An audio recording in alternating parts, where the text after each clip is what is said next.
Galerinha, tudo bem com vocês? Seja bem-vindo, seja bem-vinda para mais uma live do Chave do Enem. E você sabe, nesse ciclo nós já estamos em matemática, não se perca, hein? Já estamos no segundo ciclo, ou seja, segunda rodada dos componentes e já estamos na live de matemática. Sem demora, hein? Sem demora, porque hoje matemática exige concentração, dedicação, aplicação. E você sabe, né? Aqui nós vamos do começo ao fim nesta live com matemática. E para quem é esse palco aqui? Professor Diego, você vem para cá fazer seu show de matemática. Galera, não se esqueça, hein? Já está aberto o simulado de Ciências da Natureza. Mas, sem demora, rodou a vinheta!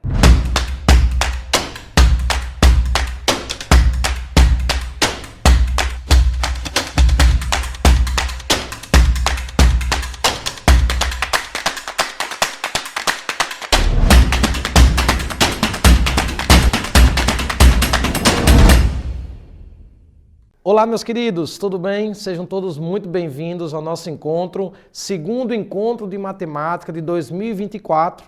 E hoje nós vamos tratar de dois assuntos extremamente importantes, completando aí a nossa primeira aula de matemática da Chave do Enem. Eu, professor Diego Ferreira, vou trabalhar com você hoje um pouquinho de análise combinatória e um pouquinho de razão e proporção, ali um conteúdo da matemática básica.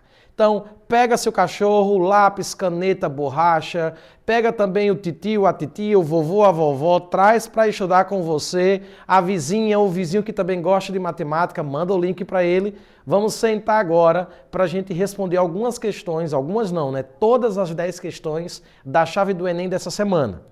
Para você não precisar ficar se levantando para ir pegar água ou para fazer qualquer outra coisa, pega um pouquinho de água, deixa do teu lado, pega um pouquinho ali, um biscoito, uma coisinha salgada, deixa aí do lado e vamos começar agora um dos melhores momentos da semana, aula de matemática da Chave do Enem com o professor Diego Ferreira. Vamos lá, vamos para a primeira questão? Diz o seguinte: Marcos deseja criar uma senha de 6 caracteres para seu e-mail, utilizando exclusivamente as letras do seu nome. Olha aí, ó. Ele vai criar uma senha para o e-mail dele com 6 dígitos ou 6 caracteres e essa senha precisa ter efetivamente os mesmos dígitos, os mesmos caracteres do seu nome, do nome Marcos. Quantas diferentes combinações de senha ele pode criar, assegurando que não repetirá nenhuma letra ao longo dos 6 caracteres? Ou seja, ele já coloca aí duas orientações, duas normativas. A primeira, que as letras para essa senha, os caracteres para essa senha, deverá ser os mesmos caracteres do nome Marcos. Primeira coisa. Segunda coisa, ele orienta que não se repita nenhum desses caracteres. O nome Marcos tem 6 caracteres. Como eu vou precisar de 6 caracteres para a senha, efetivamente a gente vai precisar utilizar todos os caracteres, não tendo a necessidade de repetir. Tudo bem? Quantas possibilidades existem? E aí, nossa cameraman, ou woman, ou camera woman, né? Se é que a gente pode falar assim, fala pra gente aí. Imagina que você tem 6 dígitos para colocar em uma senha. Tudo bem? Sabe aquela senha do Hotmail de antigamente? 6 dígitos. E aí você tem 6 letras para colocar, ok? A letra M, a letra A, a letra R, a letra C, a letra U e a letra S. Quantas possibilidades existem de você criar uma senha com essas 6 letras? Por exemplo, vou dar uma dica. A palavra Marcos pode ser uma senha. M-A-R-C-O-S.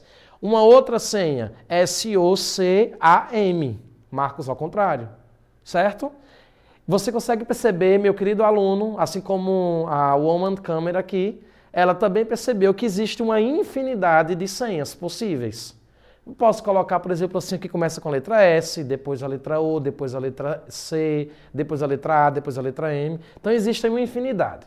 Mas enfim, essa infinidade é finita, ok? Quantas senhas eu consigo montar? Então presta bem atenção na proposta que eu vou lançar aqui para você, ó. A senha, ela tem 6 espaços, tudo bem? Então preste atenção aqui agora que eu vou colocar 6 linhas azuis para cada uma dessa linha azul corresponde a um caractere da senha. Observe que acima do primeiro tracinho você tem o número 6. O que significa esse 6, Diego?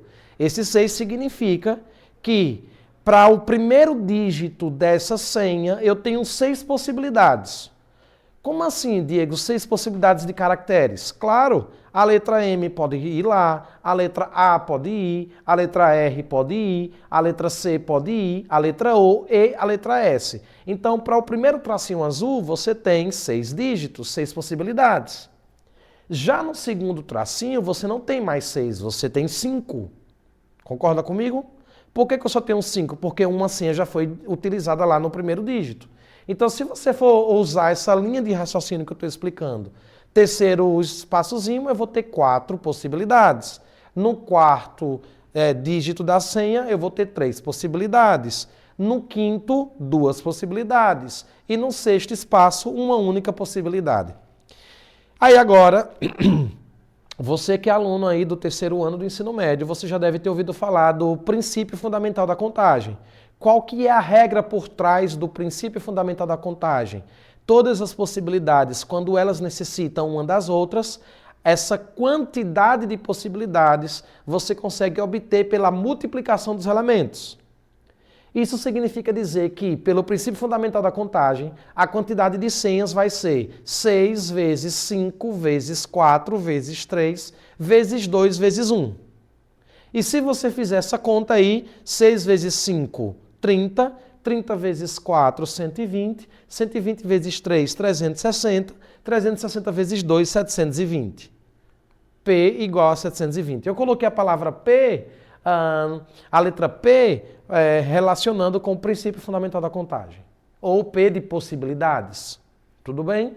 Mas o que eu quero que você entenda é que, nesse caso, se você tem 6 algarismos diferentes para criar uma senha com 6 dígitos, sem repetir esses dígitos, eu vou ter exatamente 720 possibilidades. E aí, câmera? Consegue ver aí, verificar que essa quantidade de possibilidades é grande, né? Se você tem 6 dígitos aí, para fazer uma senha com esses 6 dígitos, 720 possibilidades. É grande, uma grande possibilidade. Letra A de acertei. Letra A de estou feliz. Ok, vamos lá para a nossa segunda questão. Diogo tem em sua casa uma estante com 12 livros de romance policial, 8 de aventura e 5 de ficção científica. Tudo bem? Show de bola? Ele quer escolher 6 livros para ler nas férias, sendo 3 de romance policial, 2 de aventura e 1 de ficção científica. Ó, vocês conseguem perceber, mas eu tenho 12... Passou aí rapidão. Passou aí. Opa. Não sei se foi aí.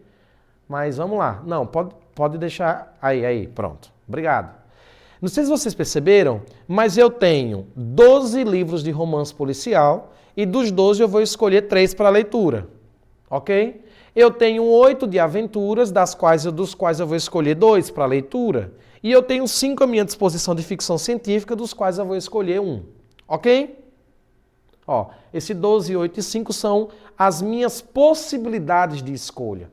Só que eu não vou escolher esses 12, ou os 8, ou os 5. Desses 12, eu só vou escolher 3. E eu não estou inventando informação, estou tirando informação do texto. Que dos 12 eu vou pegar 3, dos 8 eu vou pegar 2, e dos 5 eu vou pegar somente 1.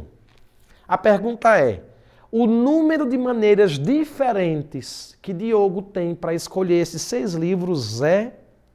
E observe que as opções ele não te dá o cálculo, o valor final. Ele te dá a estrutura da conta. Ok? Então veja, pensando aí na ideia de análise combinatória, eu tenho 12 e vou pegar 3, eu tenho 8 e vou pegar 2, eu tenho 5 e vou pegar somente 1. Tudo bem? Totalizando os 6 livros que eu vou pegar. 3 mais 2 mais 1. A questão aqui agora que eu preciso que você olhe para mim e preste bem atenção no que eu vou falar, é que se você já estudou análise combinatória, certamente deve ter estudado análise combinatória, já deve ter ouvido falar de arranjo e combinação. E se você for olhar os itens ali, ó, A, B, C, D e E, o item A, o item D e o item E, ele trabalha com C, combinação. E se você for olhar a letra B e a letra C, ele trabalha com arranjo. A letra A ali. As simbologias eu acredito que você já entende, né? O que significa aquele 12,3, 12 pegando 3, 8,2, 8 pegando 2, aquilo que eu já tinha falado anteriormente. A questão aqui é, essa minha questão, ela diz respeito a arranjo ou ela diz respeito à combinação? Ok? Diego, qual que é a diferença de arranjo e combinação? Arranjo é quando eu modifico a ordem dos elementos e eu altero o produto final. Dê um exemplo, Diego. É quando eu tenho, por exemplo, os algarismos 3 e o algarismo 5. Se eu colocar o 3 na frente do 5, vira o número 35. Se eu alterar a ordem desses algarismos, fica 53. Então, a ordem dos algarismos dá um novo produto. Isso é a de alteração, a de arranjo. Ok? E o que é combinação? Combinação é quando eu tenho dois produtos, altero a ordem, mas o produto final continua sendo o mesmo. Por exemplo, suco de limão, mas suco de maracujá. Ou suco de maracujá mais suco de limão. Olhe para mim e preste atenção. Suco de maracujá mais limão dá a mesma coisa no produto final que o suco de limão mais o suco de maracujá. Tranquilo? Consegue perceber isso? Nesse caso, a minha mudança, a minha permutação não me dá um novo produto. Ele me dá o mesmo produto. Conserva o produto. C de conserva, C de combinação. Então a gente precisa analisar se essa situação é arranjo ou se essa situação é de combinação. Porque aí, dependendo da resposta, eu vou verificar qual dos itens é o item correto. Tranquilo? Então vamos lá. Ó. Eu tenho 12 livros e vou pegar 3. Só para você perceber o caso aqui. Ó. Eu tenho 12 livros e vou pegar 3.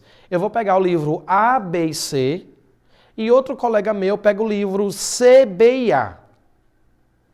E aí, vou perguntar para minha woman câmera aqui, ó. Câmera woman. Se eu pego o livro A, B e C e o meu colega pega o livro C, B e A, eles pegaram os mesmos livros, ele pegou o mesmo livro que eu, os mesmos livros que eu ou pegou livros diferentes? Os mesmos livros. Então, a ordem dos fatores, a ordem dos elementos alterou o produto final? Não. Então, ele conservou. Então, é C de conserva, C de combinação. Então, preste atenção e agora comigo, ó. Preste atenção aqui comigo. Então, já veja que a letra B e a letra C já descarta, porque não é arranjo. Então, ou vai ser a letra A, ou vai ser a letra D de Diego, ou vai ser a letra E de escola. Mas veja, eu tenho uma combinação de 12 pegando de 3 em 3, combinação de 8 pegando de 2 em 2. Pelo princípio fundamental da contagem, que eles se relacionam entre si, então eu vou pegar, o item não vai ser a letra E, por exemplo, porque a letra E está somando. E tem outro motivo também de não ser a letra E, que já vou explicar. Mas a gente já consegue perceber que vai ser obrigatoriamente a letra D. Porque, ó, eu tenho 12, estou pegando 3, eu tenho 8, estou pegando 2. Aí você fala assim, Diego, mas ali no final não deveria ser combinação de 5 pegando 1, ao invés de só ser o número 5? Mas preste atenção. Se eu tenho 5 elementos e vou pegar 1, quantas possibilidades existem de eu pegar um elemento dentro desses 5? 5 possibilidades. Por isso que ele não colocou 5 pegando de... combinação de 5 pegando de 1 em 1. Ele já colocou o 5 ali logo. Então, nesse caso aí, ó, combinação de 12 pegando de 3 em 3, combinação de 8 pegando de 2 em 2 e combinação de 5 pegando de 1 em 1.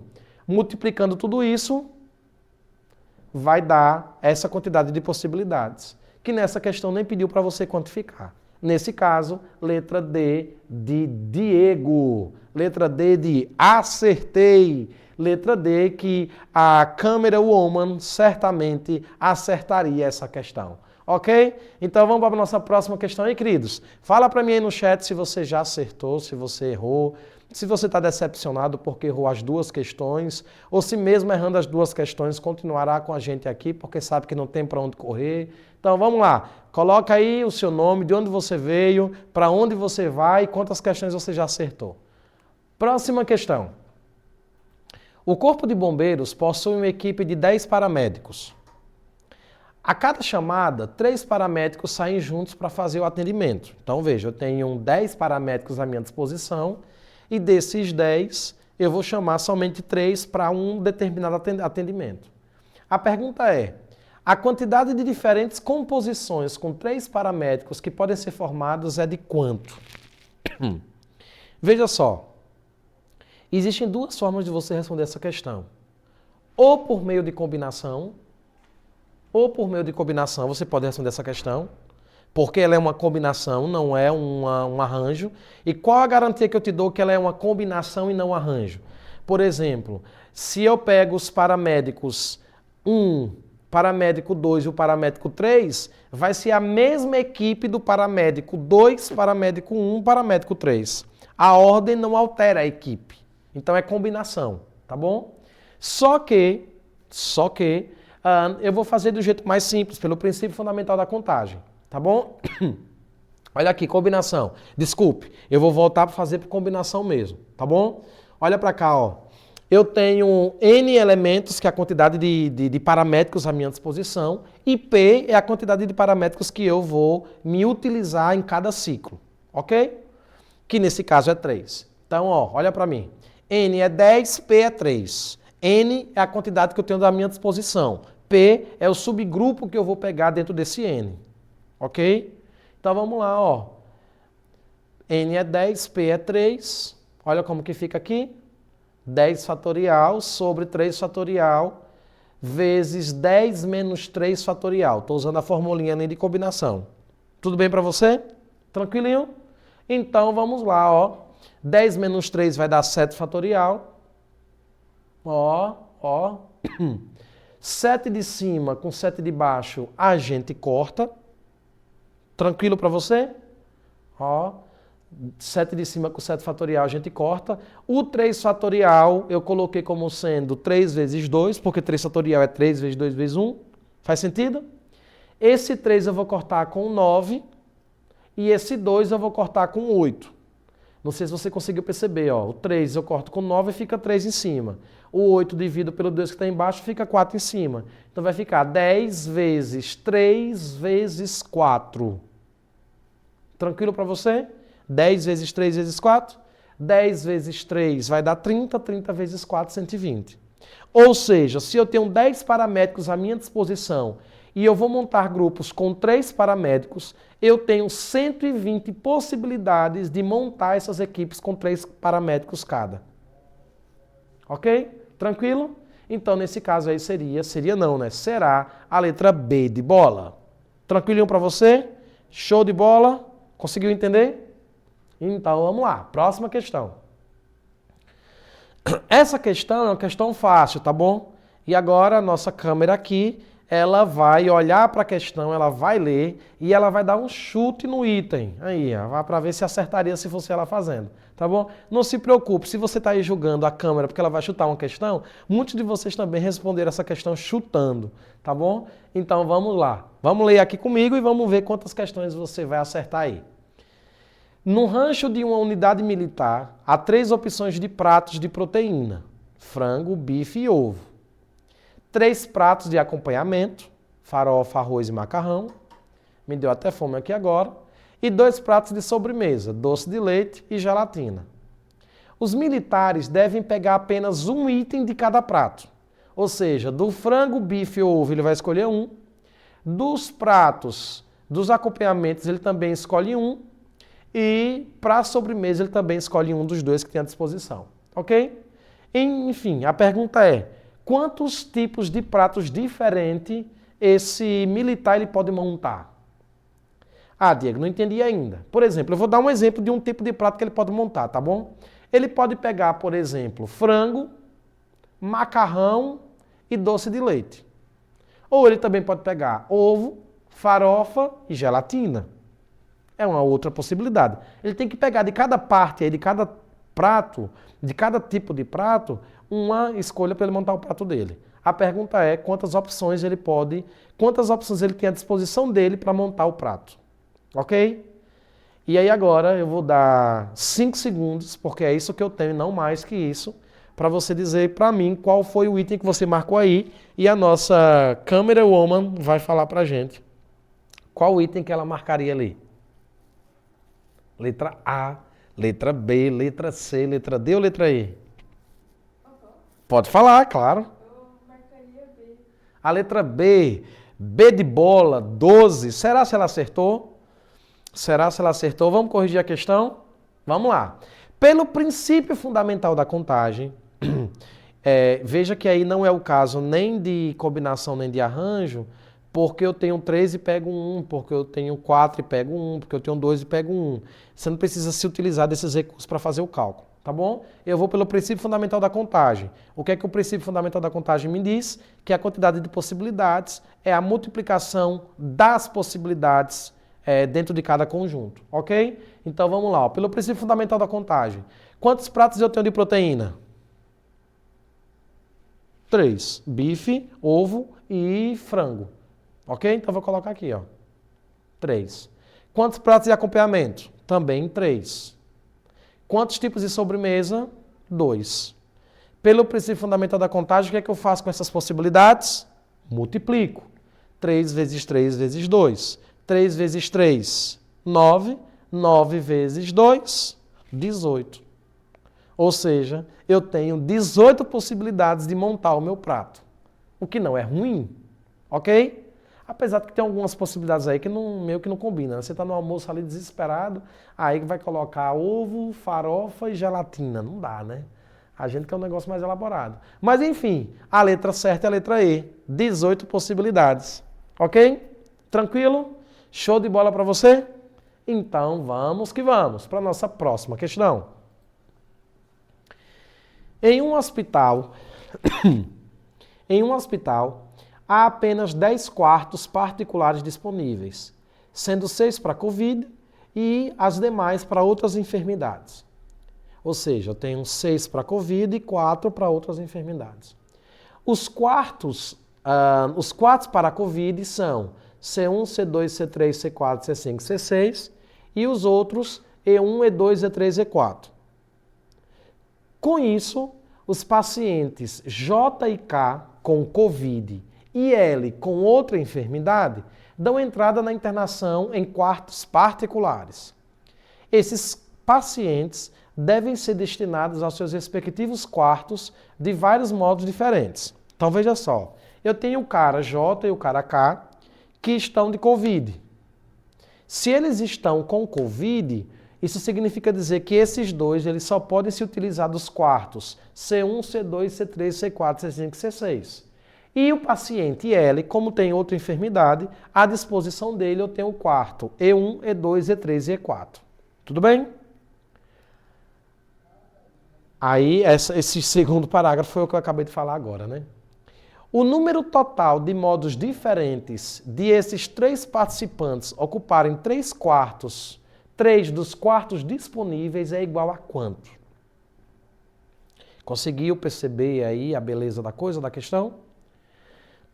Quantas possibilidades existem? O que eu quero que você entenda é o seguinte. Eu tenho 6 quartos disponíveis para 2 caras que estão de Covid. E eu tenho 4 quartos disponíveis para um cara que tem ou uma outra enfermidade. Quantas possibilidades existem? Um aluno que não tem conhecimento de análise combinatória pensa assim, se eu tenho 6 e eu tenho 2 pessoas doentes para ocupar esses 6, então eu vou ter 3 possibilidades. Os 2 no quarto 1 e 2, os outros 2 no quarto 3 e 4, ou os outros 2 no quarto 5 e 6. Mas pense comigo que os pacientes JK podem ocupar o quarto C1 e C6, ou C6 e C1, mudando a ordem dos quartos, o quarto C1 e C3, o quarto C3 e C2. Você consegue perceber, que existe uma infinidade de possibilidades? Por isso que esses números não são tão baixos ali, correto? Então, mas vamos lá. Vamos responder, ó. Eu tenho 6 possibilidades para o primeiro paciente e eu tenho 5 possibilidades para o segundo paciente, ok? E eu tenho 4 possibilidades para o terceiro paciente. Diego, me explica melhor isso daí. Veja só, o paciente J, supondo que ele seja o primeiro, alguém vai ter que ser o primeiro a chegar, ou J ou K. O primeiro paciente, ele tinha à disposição dele 6 quartos, já que ele está de Covid. O segundo paciente que entra, seja K ou seja sendo J, nesse caso foi o K, ele não vai ter mais 6 à sua disposição, ele vai ter 5. Por quê? Porque o paciente J já pegou uma opção. E o paciente L, como ele é o único doente com outra enfermidade diferente do Covid, e ele tem à sua disposição 4 quartos, então para ele eu vou ter 4 possibilidades. Pelo princípio fundamental da contagem, o que é que ele me fala? Que o princípio fundamental da contagem me diz que as possibilidades é a multiplicação das possibilidades dentro de cada grupo. Ou seja, para o paciente J eu tenho 6, para o paciente K eu tenho 5, para o paciente L eu tenho 4. Nesse caso, a quantidade de possibilidades é a multiplicação deles. 6 vezes 5 vezes 4. 6 vezes 5 vai dar 30, 30 vezes 4, 120. Ou seja, nessa situação, nessa configuração, eu vou ter 120 possibilidades de distribuir esses pacientes dentro dessas possibilidades de quarto. Ok? Tranquilo? Letra D de Diego. Show de bola? Acertou a questão ou errou? Fala aí para nós. Vamos para a nossa próxima questão. Essa só tem letra A e letra B, é só para a gente verificar se é verdadeiro ou falso. Em uma viagem de turismo, um grupo com 18 passageiros, acompanhados de um guia turístico, serão transportados do aeroporto até o hotel em micro-ônibus. Desses passageiros, 12 são membros da mesma família, constituída por 5 crianças e 7 adultos, sendo Paulo um dos adultos. Uma informação que não vai mudar a minha vida. Durante o trajeto, o guia turístico escolherá, por meio de um sorteio aleatório, 4 passageiros do grupo. Não do grupo das 12 pessoas da família, dos 18 passageiros. E a cada um deles será entregue um brinde. Ok? Vamos para a pergunta. A quantidade de possibilidades diferentes de o guia turístico escolher 4 pessoas diferentes do grupo de passageiros é superior a 3.000. Isso é verdadeiro ou é falso? Primeira coisa, de qual grupo ele está se referindo? Porque eu tenho um grupo de 18 passageiros e essa questão retoma um outro grupo que dentro desses 18 tem um grupo de 12 pessoas com 12 pessoas dentro de uma mesma família.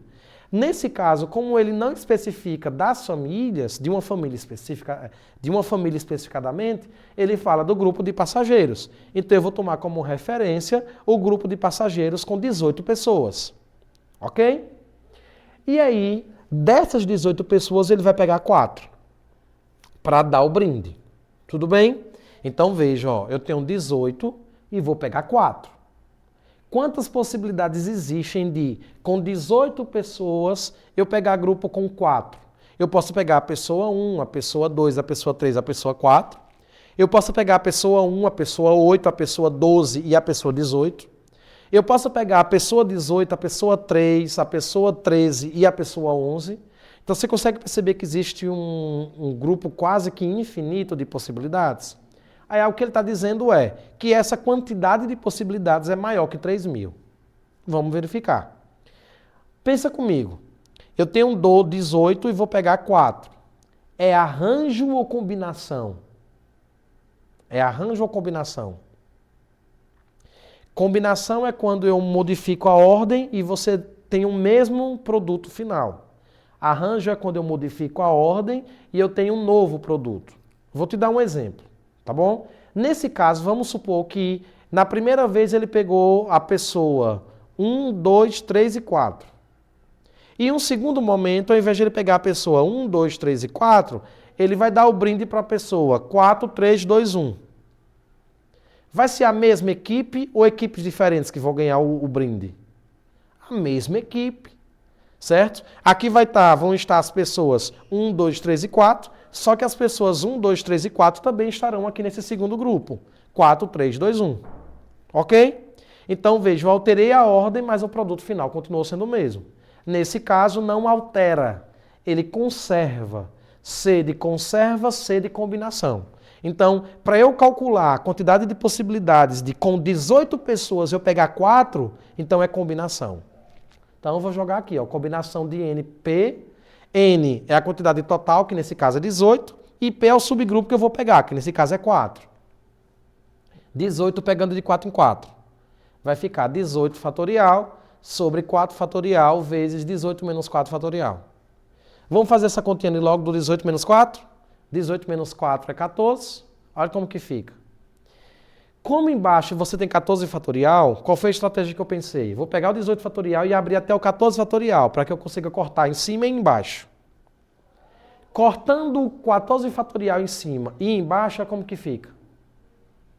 Vai ficar em cima até o 15 e embaixo o 4 fatorial que restou, eu abri no 4, 3, 2, 1. Tranquilo? Agora, vê se você consegue fazer essa conta comigo. Ó. O 4 eu vou dividir o 16. O 3 eu vou dividir o 15.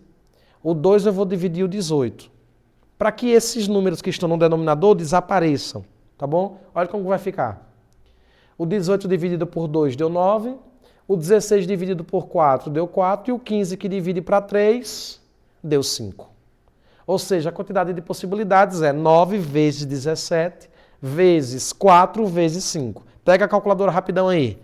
9 vezes 17 vai dar quanto? 163? Sim?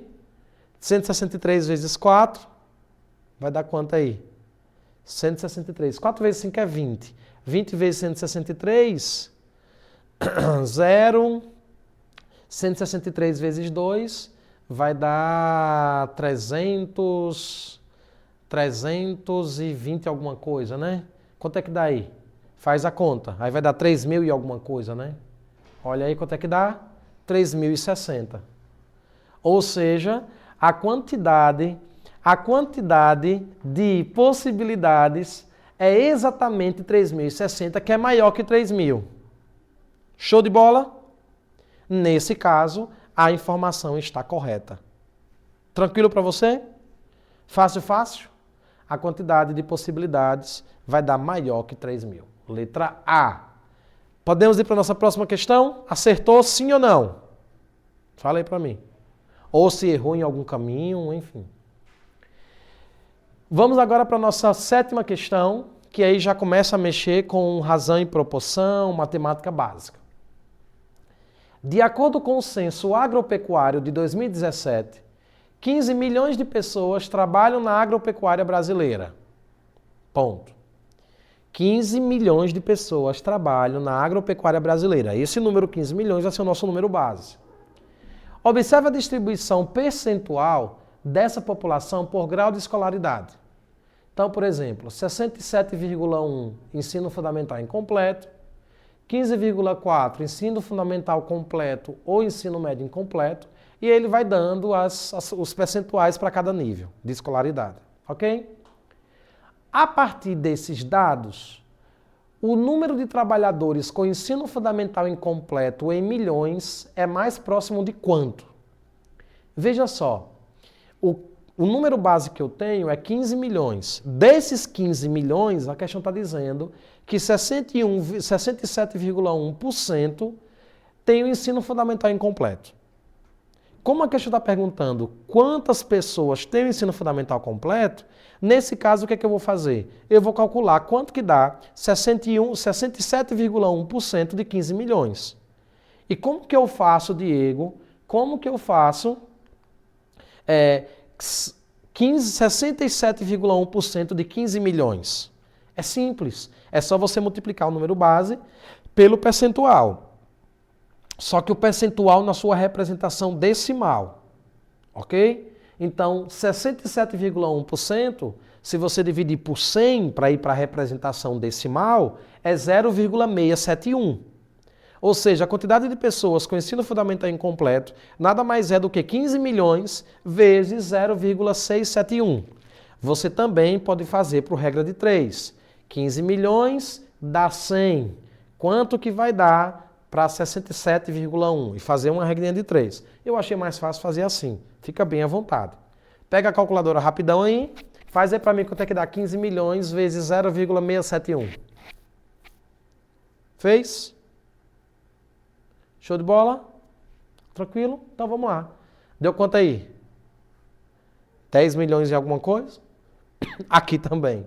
10 milhões e 65 mil pessoas que trabalham no agro têm o ensino fundamental incompleto. Tranquilo? Nesse caso, o mais próximo é a letra B de bola, né? Letra B de bola. Tranquilo? Podemos seguir? Acertou a questão? Foi fácil, né? Você também poderia ter estudado essa questão por aproximação, né? Por exemplo, 0,671 é mais que 50%. E um pouquinho a mais, né? É um pouquinho considerável. Então não poderia ser, por exemplo, a letra C. A letra D não, porque D dá menos que 6 milhões. Dá 6 milhões. 50% de 15 milhões é 7,5. Certo? 7,5 milhões. Não tem como ser a letra C também. Que a letra C dá 8 milhões, né? Ele está um pouco acima de 50%. Então, ou era a letra A ou era a letra B. Enfim. Aí eu ainda chutando iria na letra B. O 10 está mais próximo de 67% do que 12, né? 12 está mais próximo de 15 milhões. Estaria mais próximo de 100%. Mas vamos lá. Oitava questão. Na história do futebol brasileiro, Pelé foi o jogador que marcou o maior número de gols pela seleção. Ok. Foram 95 gols em 115 jogos. A tabela descreve o ranking dos 5 jogadores com maior número de gols e o respectivo número de jogos dos quais participaram pela seleção brasileira de futebol masculina. E aí você tem, né? Pelé em primeiro lugar, com 95 gols em 115 jogos. No outro aí também conhecido, Romário, né? Muitos de vocês talvez não conheçam, mas enfim. O Romário ali com 56 gols em 85 jogos. E aí você tem ali a relação dos 5 melhores. Olha a pergunta. Com base nas informações descritas na tabela, é correto afirmar que, letra A, Pelé tem o maior número de gols, ok? E a menor proporção de gols marcado por jogo. Para eu responder essa segunda parte e verificar se ela é verdadeira ou falsa, eu tenho que fazer a proporção. Qual proporção? Quantidade de gols por jogo. Proporção, razão, proporção é uma divisão entre, nesse caso, a quantidade de gols pela quantidade de jogos. Então, o que é que eu vou fazer? Para eu saber se essa letra A está certa, se a proporção da quantidade de gols de Pelé em relação à quantidade de jogos, se ela realmente foi a menor, eu vou fazer a divisão da quantidade de gols pela quantidade de jogos de cada jogador e verificar se Pelé é a menor. Se Pelé for a menor, então a letra A vai ser o item correto. Porque na letra A a gente já sabe que 50% dele é verdadeiro, né? Que ele falou ali, ó. Pelé tem o maior número de gols. Então, eu vou fazer a proporção de cada um. Ó, Pelé, 95 por 115. Pega a calculadora rapidão aí. 95 por 115 dá 0,826 por jogo. Ou seja, a proporção gol barra jogo é quase próximo a 1. Claro que não existe 0,826 gols, mas o que matematicamente, o que significa esse número? Que Pelé fez quase que um gol em cada jogo. É mais ou menos isso que ele está querendo dizer ali, tá bom? Vamos lá, vamos para o próximo. Ronaldo, 67 por 98, dá 0,683 por jogo. Já consegue perceber aqui que Pelé não tem a menor proporção. E é óbvio, né? O cara que tem a maior quantidade de jogo, de gols, espera-se que a sua proporção não seja menor, né? Mas enfim, eu vou calculando de todos, porque se eu não tiver a resposta de todos, eu não consigo voltar para as alternativas para verificar qual alternativa é a melhor. É a verdadeira. Ó, Zico, 66 para 89 jogos, então uma proporção de 0,741 gols por jogo. Neymar, 60 por 93, uma média de 0,645. E Romário, 56 por 85, uma média de 0,658 por jogo. Ok? Pronto. Agora vamos voltar para as alternativas. Olha o que as alternativas falam. Letra A. Pelé tem o maior número de gols e a menor proporção de gols marcado. Falso. Letra B. Zico tem a maior proporção de gols marcados por jogo. A maior proporção ainda continua com Pelé, que foi 0,826. Então, letra B, falsa. Romário tem a proporção de 0,85. Falso. Romário tem 0,658. Letra D. Pelé tem o maior número de gols. Ok. E a maior proporção de gols marcados por jogo. Ok. Fechou. Letra E, Romário tem o menor número de gols? Sim. E o maior número de gols marcados por jogo? Não. Então, nesse caso, a letra correta é a letra D de Diego. Ok? Qual que é o difícil dessa questão? É que pegando aí no Enem da vida, você vai ter que fazer a proporção de cada uma. E olhe que por ano vai vir uma, duas questões como essa tranquilamente no Enem. Ok? Então, vamos lá para o nosso próximo item. Próxima questão. Um estudante, morador da cidade de Contagem, ouviu dizer que nessa cidade existem ruas que formam um hexágono regular. Ao pesquisar em um site de mapas, verificou que o fato é verídico, como mostra a figura. Ele observou que o mapa apresentado na tela do computador estava na escala de 1 para 20 mil. Pensando ali na unidade de centímetros, que é o que ele vai propor, para cada 1 centímetro no desenho equivale a 20 mil centímetros na vida real. Nesse instante, mediu o comprimento de um dos segmentos que formam os lados desse hexágono, encontrando 5 centímetros. Ou seja, nesse hexágono, que tem 6 lados, cada lado tem 5 centímetros. Ok? Se esse estudante resolver dar uma volta completa pelas ruas que formam este hexágono, ele percorrerá em quilômetro quantos? E aí, qual que foi a ideia que eu tive nessa questão?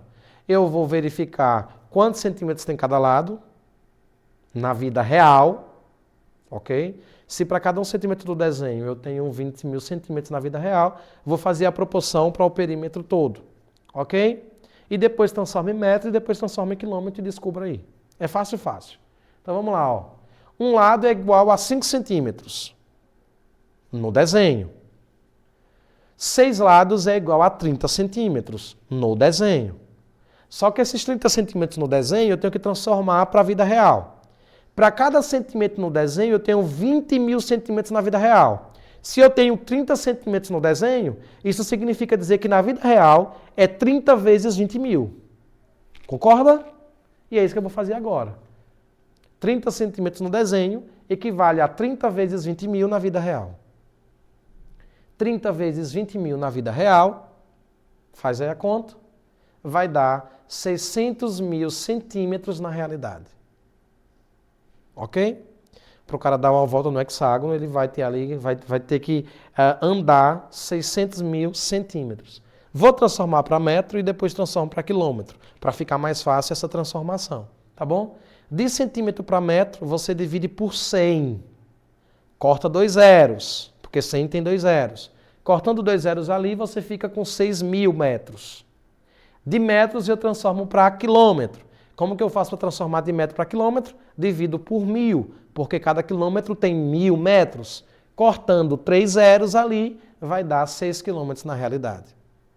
Ou seja, para você, se no desenho você gasta 30 centímetros de perímetro, na vida real esses 30 centímetros no perímetro equivale a 6 quilômetros. Que nesse caso é a letra C de casa. Tudo bem? Tranquilo para você? Show de bola? Vamos agora para a nossa próxima questão. E aí, fala para mim, acertou ou errou? Acertou ou errou? Acertou? Legal, parabéns. Vamos lá para a nossa próxima questão. Juliano deseja descobrir a altura de um determinado prédio. Para isso, Juliano mede, em uma determinada hora do dia, as sombras do prédio e dele mesmo projetadas no solo. Agora vem as informações. Sabendo que ele possui 1,65 metros de altura e que as medidas obtidas da sombra foram de 12,5 metros e 0,75 metros para a sombra do prédio e para a sombra dele, respectivamente, deste modo, qual que é a altura do prédio? Veja, ele pensou o seguinte, aqui tem um prédio, aqui tem a minha pessoa. Eu não consigo subir para medir a altura do prédio. Mas eu sei que com 1,65 m que eu tenho, a altura da sombra projetada no chão vai ser de 0,75 metros. E a altura do prédio projetado no chão é de 12,5 metros. É mais fácil medir 12,5 metros no chão do que subir e medir o prédio. Com essas informações da minha altura, da minha sombra no chão e da sombra no chão do prédio, você consegue descobrir a altura do prédio? É isso que essa questão está perguntando. E se ela está perguntando, a gente responde para ela. Sim, a gente consegue. Como? Com razão e proporção, regra de 3. Então veja só, fiz uma regra de 3 básica, ó. A parte de cima corresponde às alturas, ok? Ou melhor dizendo, antes da igualdade corresponde à minha altura e à altura da minha sombra. E, obviamente, do lado oposto, desculpa pessoal, na parte do numerador você tem a minha altura e a altura a minha altura projetada, a altura da sombra projetada no chão. E nos denominadores eu tenho a altura do prédio que eu chamei de x e a altura do prédio projetada na sombra. Tudo bem? Fazendo uma regrinha de 3 básica, elas são diretamente proporcionais. Isso, o que significa dizer que são diretamente proporcionais? Que quando eu aumento a minha altura, automaticamente a altura da minha sombra projetada no chão também vai ser maior. Então, ó, faz o cruzadinho, como a gente conhece, né? Então, multiplica x vezes 0,75 e 1,65 vezes 12,5. Multipliquei, vai ficar 0,75x igual a 1,65 vezes 12,5. Show de bola? Multiplico agora esses dois números aí, ó. 1,65 vezes 12,5 vai dar 20,625. O 0,75 passa para o outro membro dividindo, então x vai ficar 20,625 dividido por 0,75. Ok? É uma divisão com números decimais, tem vírgula, não é tão simples, tá bom? Mas uma forma de talvez facilitar a sua vida, para eliminar a vírgula, eu vou te dar uma dica aqui, ó. No número 20,625, você tem 3 dígitos após a vírgula. No 0,75 só tem 2. Como que a gente faz para eliminar a vírgula e fazer uma divisão mais equilibrada? Acrescenta um 0 no 0,75 para ficar 0,750. Para ficar 3 dígitos depois da vírgula. Como vai ficar 3 dígitos depois da vírgula no numerador e 3 dígitos depois da vírgula no denominador, você pode eliminar a vírgula. Aí vai ficar 20.625 dividido para 750. É mais fácil fazer à mão, pensando que você vai responder uma questãozinha como essa no Enem, do que fazer à mão 20,625 dividido por 0,75. Mas aqui agora você pode pegar a calculadora ou fazer à mão mesmo, dar uma pausa aqui no vídeo e faz aí essa conta. Vai dar 27,5. Ou seja, a altura desse prédio, que projetou uma sombra de 12,5 centímetros ou 12,5 metros, a altura do prédio vai ser de 27,5 metros. Letra A. Ok? Tranquilo? Deste modo, queridos, encerramos aqui a correção de todas as 10 questões da chave do Enem. Deixa aí seu comentário, conta comigo e até nosso próximo encontro, se Deus assim nos permitir. Tchau, tchau.